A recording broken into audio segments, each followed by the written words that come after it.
রাবেয়া ঘুরে ঘুরে সেই কথাকটি বারবার বলছিল। রুনুর মাথা নিচু হতে হতে থুতনি বুকের সঙ্গে লেগে গিয়েছিল। আমি দেখলাম তার ফর্সা কান লাল হয়ে উঠেছে। সে তার জ্যামিতি খাতায় আঁকিবুকি করতে লাগল। শেষ পর্যন্ত হঠাৎ উঠে দাঁড়িয়ে দাদা একটু পানি খেয়ে আসি বলে ছুটতে ছুটতে বেরিয়ে গেল। রুনু 12 পেরিয়ে 13তে পড়েছে। রাবেয়ার অশ্লীল কদর্য কথা তার না বোঝার কিচ্ছু নেই। লজ্জায় সে লাল হয়ে উঠেছিল, হয়তো কেঁদেই ফেলত। রুনু অল্পতেই কাঁদে। আমি রাবেয়াকে বললাম, ছি রাবেয়া, এসব বলতে আছে? ছি, এগুলো বড় বাজে কথা। তুই কত বড় হয়েছিস। রাবেয়া আমার 1 বছরের বড়। আমি তাকে তুই বলি। পিঠাপিঠি ভাই বোনেরা একজন আরেকজনকে তুই বলেই ডাকে। রাবেয়া আমাকে তুমি বলে। আমার প্রতি তার ব্যবহার ছোট বোন সুলভ। সে আমার কথা মন দিয়ে শুনল। কিছুক্ষণ ধরেই বালিশের গায়ে চাদর জড়িয়ে সে একটা পুতুল তৈরি করছিল। আমার কথায় তার ভাবান্তর হল না। পুতুল তৈরি বন্ধ রেখে লম্বা হয়ে বিছানায় শুয়ে পড়ল। পা নাচাতে নাচাতে সেই নোংরা কথাগুলো আগের চেয়ে উঁচু গলায় বলল। আমি চুপ করে রইলাম। বাধা পেলেই রাবেয়ার রাগ বাড়বে, গলার স্বর উঁচু পর্দায় উঠতে থাকবে। পাশের বাসার জানালা দিয়ে 2-1টি কৌতূহলী চোখ কি হচ্ছে দেখতে চেষ্টা করবে। রাবেয়া বলল, আমি আবার বলবো। বেশ, কি হয় বললে?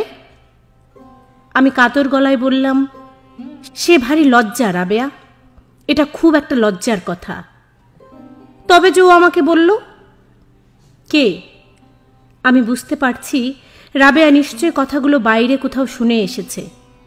কিন্তু রাবেয়াকে, যার বয়স গত আগস্ট মাসে 22 হয়েছে, তাকে সরাসরি এমন একটি কদর্য কথা কেউ বলতে পারে ভাবিনি। আমি বললাম, কে বলেছে? আজ সকালে বলেছে। কে সে? ওই যে লম্বা ফর্সা। রাবেয়া সেই ছেলেটির আর কোনো পরিচয় দিতে পারবে না। আবারও রাবেয়া বেড়াতে বেরোবে, আবার হয়তো কেউ এমন একটি ইতর অশ্লীল কথা বলে বসবে তাকে। খোকা, তোর দুধ। মা দুধের বাটি টেবিলে নামিয়ে রাখলেন। কাল রাতে তার জ্বর এসেছিল, বেশ বাড়াবাড়ি রকমের জ্বর। বাবা মাঝরাত্রিরে আমার দরজায় ঘা দিয়েছিলেন। আমার ঘুমের ঘোর না কাটতেই শুনলাম, তোর কাছে অ্যাসপিরিন আছে খোকা। স্বপ্ন দেখছি এই ভেবে পাশ ফিরে আবার ঘুমিয়ে পড়ার উদ্যোগ করতেই মায়ের কান্না শুনলাম। মা অসুখ বিসুখ একেবারেই সহ্য করতে পারেন না। অল্প জ্বর, মাথা ব্যথা, এতেই কাহিল। বাবা আবার ডাকলেন, খোকা, তোর কাছে অ্যাসপিরিন আছে? তোষকের নিচে আমার ডাক্তারখানা। অ্যাসপিরিন, ডেসপ্রোটেপ এই জাতীয় ট্যাবলেট জমানো আছে। অন্ধকারেই আমি মাঝারি সাইজের ট্যাবলেট খুঁজতে লাগলাম।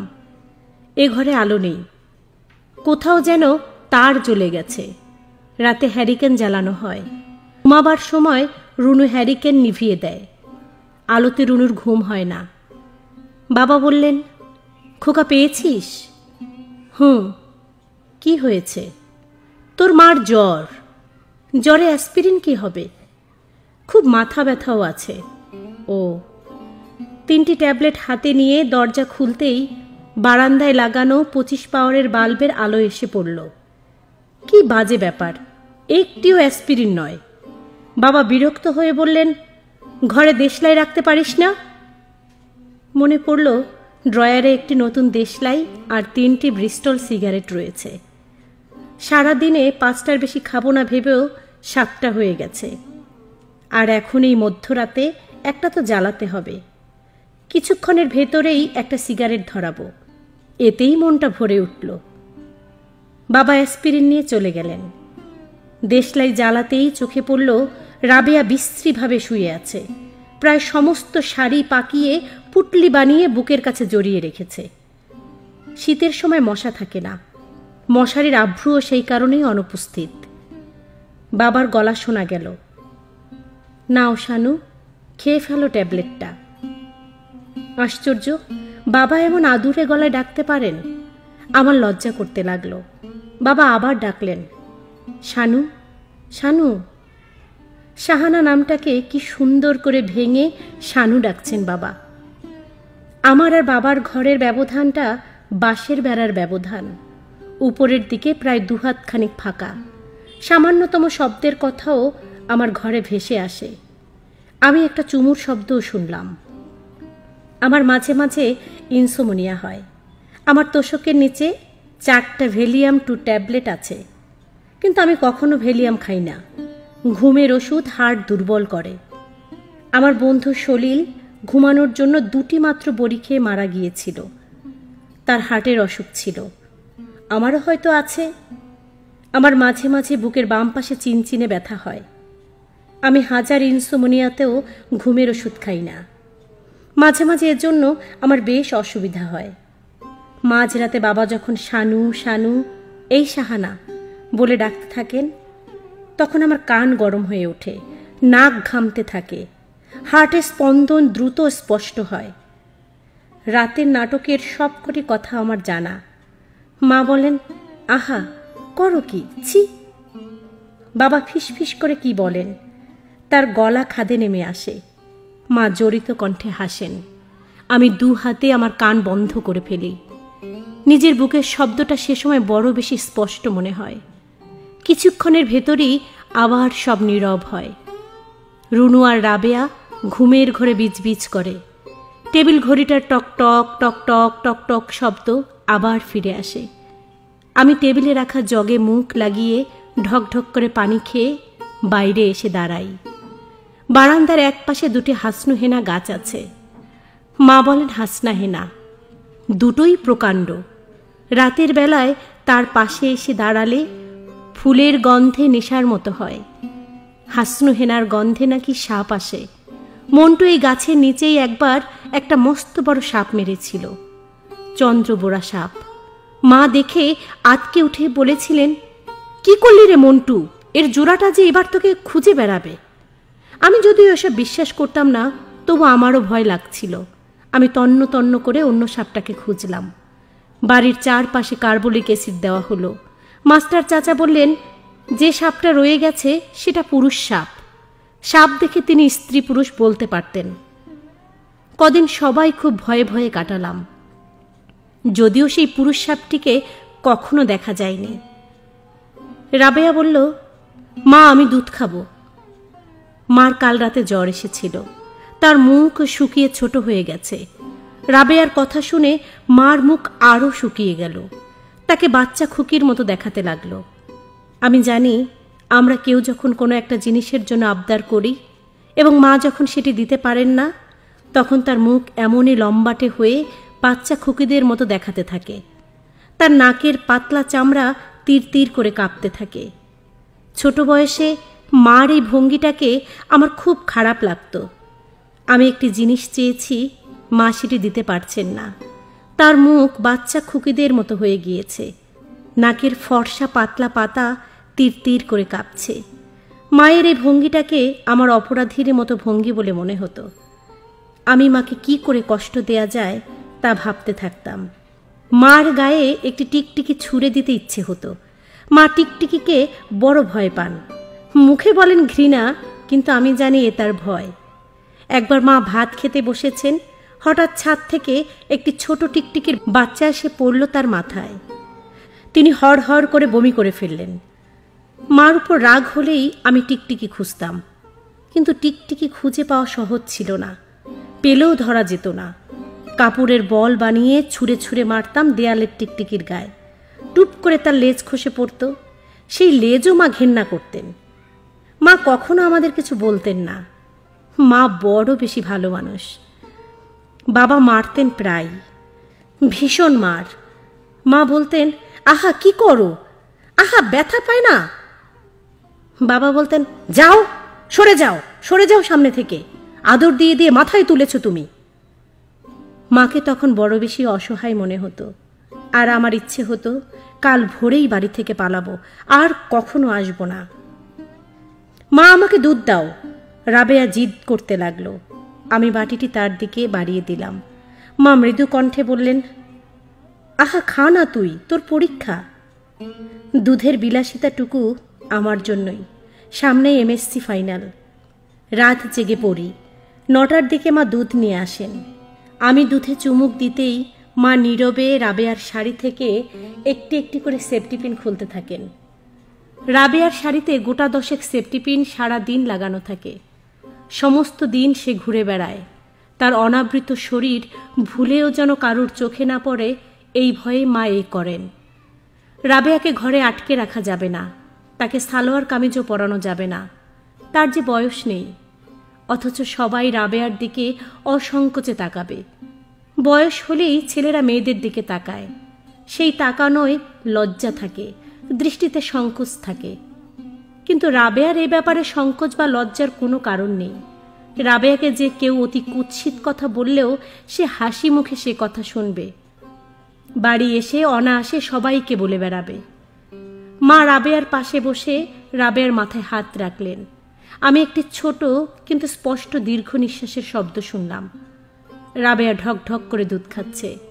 রাবেয়া হয়তো ঠিক রূপসী নয়, কিংবা কে জানে, হয়তো রূপসী। রং হালকা কালো, বড় বড় চোখ, স্বচ্ছ দৃষ্টি, সুন্দর ঠোঁট। হাসলে চিবুক আর গালে টোল পড়ে। যেসব মেয়ে হাসলে টোল পড়ে তারা কারণে অকারণে হাসে। তারা জানে হাসলে তাদের ভালো দেখায়। রাবেয়া তা জানে না, তবু সে হাসে, কারণে অকারণে হাসে। রাবেয়ার কপালে ঠিক মাঝখানে একটা কাটা দাগ আছে। ছোটবেলায় চৌকাঠে পড়ে গিয়েছিল। দুধ শেষ করে রাবেয়া বলল, বাজে দুধ, ছি। মা উঠে দাঁড়ালেন, বললেন, শুভাপুরের পীর সাহেবের কাছে যাবি একবার? শুভাপুরে এক পীর সাহেব থাকেন, পাগল ভালো করতে পারেন বলে খ্যাতি। শুভাপুর এখান থেকে 8 মাইল, সাইকেলে ঘণ্টাখানেক লাগে। কিন্তু আমি জানি পীর ফকিরে কিছু হবে না, বড় ডাক্তার যদি কিছু করতে পারেন। কিন্তু আমাদের পয়সা নেই। আমার ছোট হয়ে যাওয়া শার্ট মন্টু পরে। আমরা কাপড় কিনি বছরে একবার, রোজারিতে। রুনু এলো একটু পরেই, আর চোখে 2-3 বার তাকালো রাবেয়ার দিকে। না, রাবেয়া সেই কুৎসিত কথাগুলো আর বলছে না। রুনু হাই তুলল, তার ঘুম পাচ্ছে, চোখ ফুলে উঠেছে। রাবেয়ার নোংরা কথা শুনে রুনুর কেমন লেগেছিল কে জানে। রুনুর বয়স এখন 13, আগামী নভেম্বরে 14তে পড়বে। রুনুর বৃশ্চিক রাশি।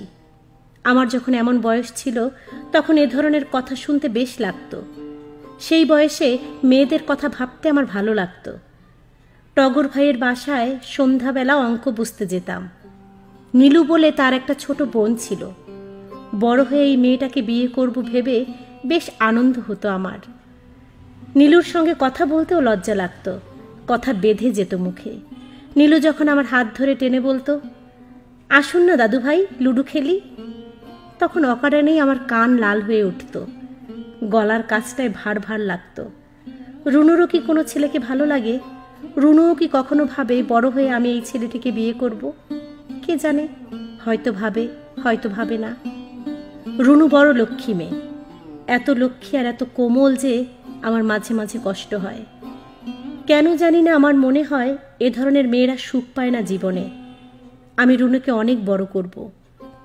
রুনু ডাক্তার হবে বড় হলে, স্টেথোস্কোপ গলায়, কালো ব্যাগ হাতে। মেয়ে ডাক্তারদের বড় সুন্দর দেখায়। রুনু অঙ্ক ভালো পারে না। আমি তাকে নিজের পড়া বন্ধ রেখে অ্যালজেব্রা বুঝাই। ডাক্তারি পড়তে অবশ্য অঙ্ক লাগে না। সেদিন রুনুর অঙ্ক খাতা উল্টে চমকে গিয়েছিলাম। বেশ গোটা গোটা করে লেখা, আমি ভালোবাসি।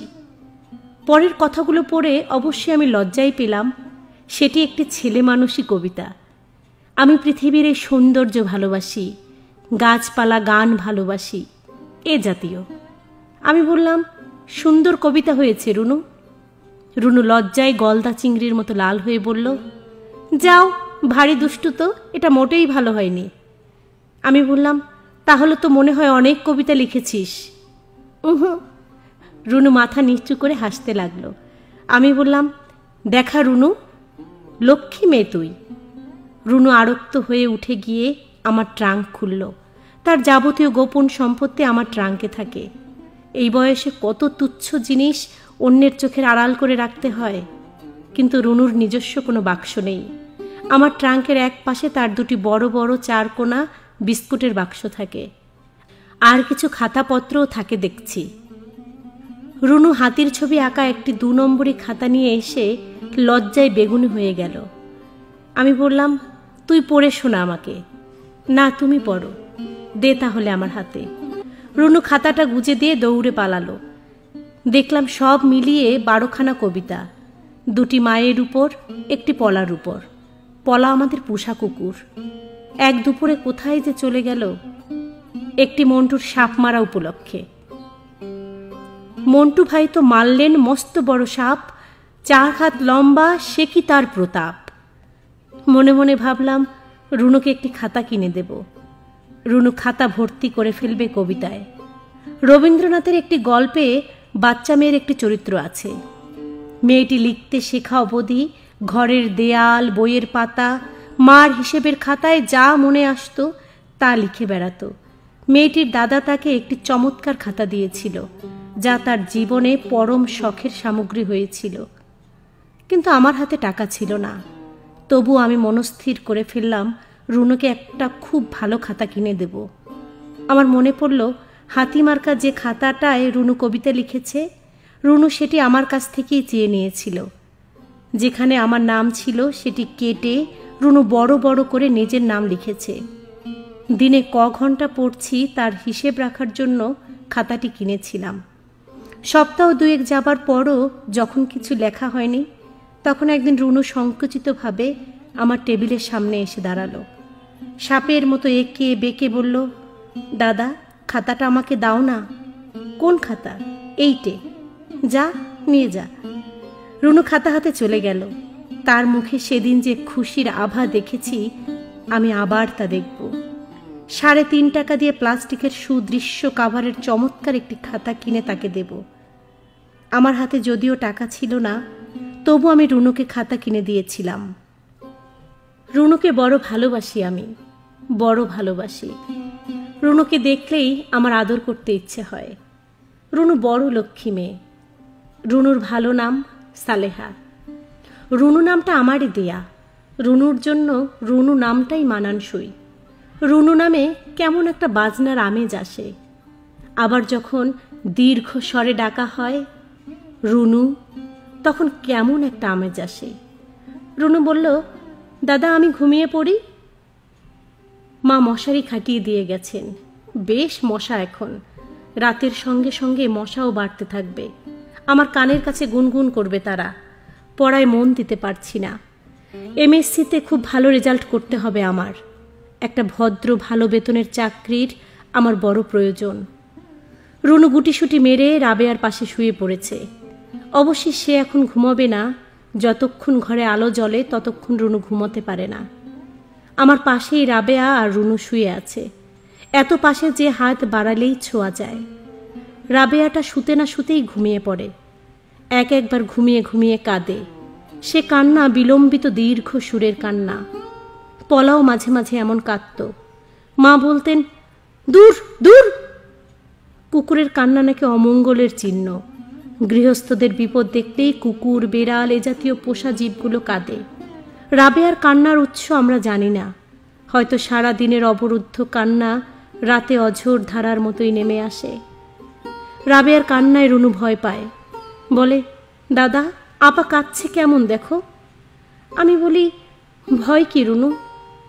উঁচু গলায় ডাকি, এই এই রাবেয়া, কাঁদো কেন? কি হয়েছে?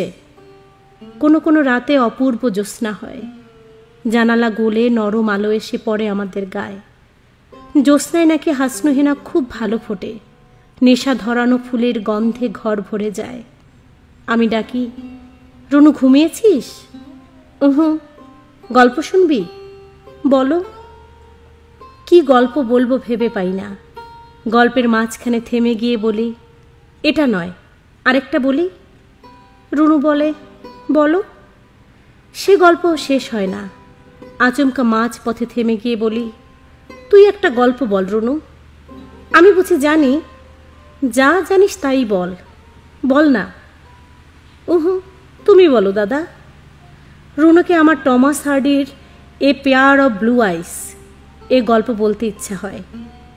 আমার মনে হয় রুনুই যেন এ পেয়ার অফ ব্লু আইসের নায়িকা, কিন্তু রুনু আমার ছোট বোন।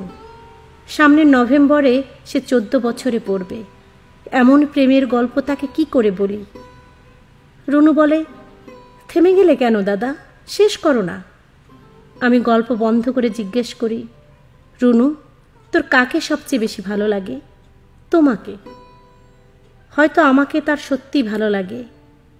বাইরে তীব্র জ্যোৎস্না, ফুলের অপরূপ সৌরভ, মশারি উড়িয়ে নেবার মতো বাতাস, বুকের কাছটায় গভীর বেদনা অনুভব করি। এই আপা, এই কি হয়েছে রুনু?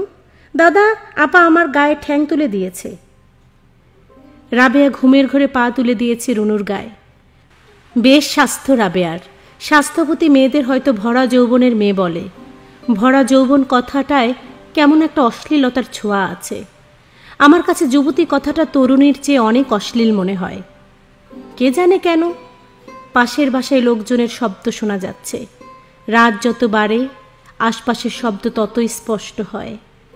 দিনে কখনো থানার ঘড়ির ঘণ্ট শুনি না, রাত 9টার পর থেকেই তা স্পষ্ট হয়ে ওঠে। পাশের বাসায় কে যেন কাশল। কিছুক্ষণ পর খিলখিল করে হাসির শব্দ শুনলাম। হাসির স্বরগ্রাম বেশ উঁচু। নিশ্চয়ই নাহার ভাবি। নাহার ভাবি উঁচু গলায় কথা বলেন। বিধি ডাগও রাখি যদি দিয়েছিল। নাহার ভাবি রেকর্ড চড়িয়েছেন। প্রায় রাতে গান শোনেন। এই গানটি তার ফেভারিট।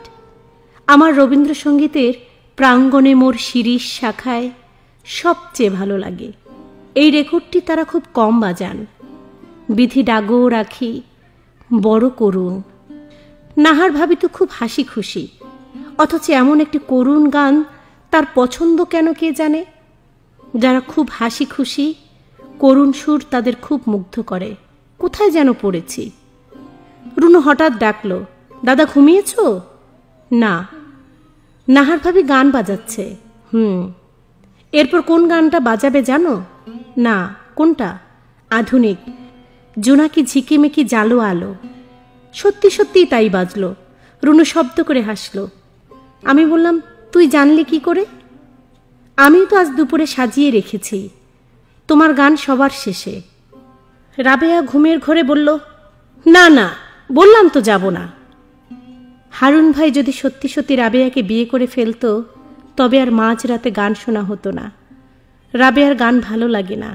কে জানে কি তার ভালো লাগে। হারুন ভাইদের বাসার সবাই রাজি হলেও এ বিয়ে হতো না। রাবেয়া যদি কোনোদিন ভালো হয়ে ওঠে, তবে তাকে খুব একজন হৃদয়বান ছেলের সঙ্গে বিয়ে দেব। হারুন ভাইয়ের মতো একটি নিখুঁত ভালো ছেলে। সেও গভীর রাতে রেকর্ড বাজাবে। চাঁদের আলো এসে পড়বে তাদের দুজনার গায়ে। ভদ্রলোক রাবেয়ার মাথায় হাত বুলিয়ে দিতে দিতে বলবেন, তোমার কপালে কিসের দাগ রাবেয়া? পড়ে গিয়েছিলে চৌকাঠে? তিনি এই কাটা দাগের উপর অনেকক্ষণ হাত রাখবেন, তারপর চুমু খাবেন সেখানটায়। রুনু আমায় ডাকলো, দাদা তোমার গান হচ্ছে। আমি শুনলাম, প্রাঙ্গণে মোর শিরীষ শাখায় নিত্য হাসে কি উচ্ছ্বাসে। আবেগে আমার চোখ ভিজে উঠল। গানটি আমার বড় ভালো লাগে। গান শুনতে শুনতে আমি নাহার ভাবির মুখ মনে আনতে চেষ্টা করলাম। মাঝে মাঝে খুব পরিচিত লোকদের মুখও আমি কিছুতেই মনে আনতে পারি না। নাহার ভাবির মুখটা ত্রিভুজ আকৃতির। হারুন ভাইদের বাসার সবার মুখ আবার লম্বাটে, ডিমের মতো।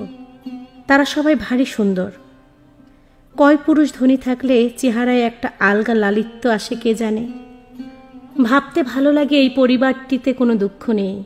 মাসের 15 তারিখের পর থেকে খরচ বাঁচানোর আপ্রাণ চেষ্টা এ পরিবারের মায়ের করতে হয় না। ইচ্ছে হলে ইংরেজি ছবির মতো মোটরে করে এরা আউটিংয়ে চলে যায়। স্বাধীনতা দিবসে এই পরিবারের মেয়েরা রাইফেল শুটিংয়ে ফার্স্ট সেকেন্ড হয়। তারা কবে এসেছিল শান্তি কটেজে আমার মনে নেই, তবে খুব বৃষ্টি সেদিন। আমি, রাবেয়া আর রুনু বারান্দায় দাঁড়িয়ে দাঁড়িয়ে দেখছিলাম। জিপ থেকে ভিজতে ভিজতে নামলো সবাই। প্রথমে রুনুর বয়সী একটি মেয়ে, নাম শিলা। বাবা আদর করে ডাকেন শিলু। শিলু মা। মা শুধু বলেন শিলু। তারপর বড় ভাই, চোখে বুড়ো মানুষের চশমা হলেও একেবারেই ছেলে মানুষের চেহারা। গাড়ি থেকে নেমেই চেঁচিয়ে উঠল, কি চমৎকার বাড়ি শিলু। বাবা নামলেন, মা নামলেন, চাকর বাকর নামল। আজিজ সাহেবদের চলে যাওয়ার কয়েকদিন পর বাড়িটা ভরল। বর্ষা গিয়ে শীত এলো। ব্যাডমিন্টন কোর্ট কেটে হৈ হৈ করে দু ভাই বোন লাভ 11, লাভ 12 করে খেলতে লাগলো। রুনু বড় লাজুক, নয়তো সে গিয়ে তাদের সঙ্গে ভাব করতে পারত। আমার খুব ইচ্ছে হতো মেয়েটির সঙ্গে রুনুর ভাব হোক। আমি দেখতাম সন্ধ্যা হলেই শিলু তাদের বারান্দায় দাঁড়িয়ে হাত নেড়ে নেড়ে কবুতর উড়াত। তাদের দুটি লোটন পায়রা ছিল। কারণে অকারণে যেত রাবেয়া। তাকে আমরা বাধা দিতাম না। বাধা পেলেই রাবেয়ার মেজাজ বিগড়ে যেত। চিটাগাঙে বড় খালার ভাসুর মস্ত বড় ডাক্তার। তিনি বলেছিলেন, যা ইচ্ছে তাই করতে দেবেন একে, দেখবেন যা অ্যাবনর্মালিটি আছে তা আপনি সেরে যাবে। আমাদের চিকিৎসার টাকা ছিল না, নিখরচার চিকিৎসা, তাই আমরা প্রাণপণে করতাম। একদিন মা কাঁদো কাঁদো হয়ে আমার টেবিলে একটি কি যেন নামিয়ে রাখলেন। দেখি চমৎকার একটি কলমদানি। ধবধবে সাদা দুটি পেঙ্গুইন পাখি কলমদানির দুপাশে দাঁড়িয়ে আছে। পেঙ্গুইন দুটোর মাঝামাঝি একটা বাচ্চা পেঙ্গুইন হাঁ করে শূন্যে তাকিয়ে। সেই হাঁ করা মুখেই কলম রাখার জায়গা। আমার এই জাতীয় জিনিসের দাম সম্বন্ধে কোনো অভিজ্ঞতা নেই, তবু মনে হলো এ অনেক দামি। মা কাপা গলায় বললেন, রাবেয়া এনেছে ও বাড়ি থেকে। আমার প্রথমে যা মনে হলো তা হলো রাবেয়া না বলেই এনেছে। কিন্তু রাবেয়া পনি ঘোড়ার মতো ঘাড় বাঁকিয়ে বলতে লাগলো, আমি আনিনি, ওরা আপনি দিয়েছে। মিথ্যা রাবেয়া বলে না, কিন্তু ওরাই বা কেন দেবে? এমন একটা শৌখিন জিনিস হঠাৎ করে দিতে হলে যে দীর্ঘ সূত্রতার পরিচয় প্রয়োজন, তা কি আমাদের আছে? খবরের কাগজে কলমদানিটি মুড়ে রুনু প্রথমবারের মতো ও বাড়ি গেল।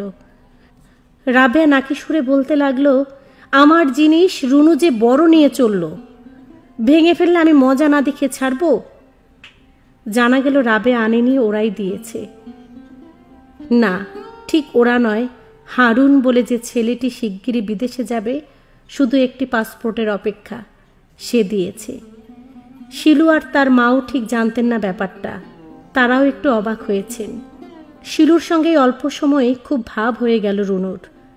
একটি লম্বাটে মিমি চকলেট আর বিভূতিভূষণের দৃষ্টি প্রদীপ সে নিয়ে এসেছে। আমি বললাম, ওরা কেমন লোক রুনু? খুব ভালো। চকলেট পেয়ে গলে গেছিস না? যাও, শিলু কিন্তু সত্যি ভালো, জানো শিলু মোটর চালাতে পারে।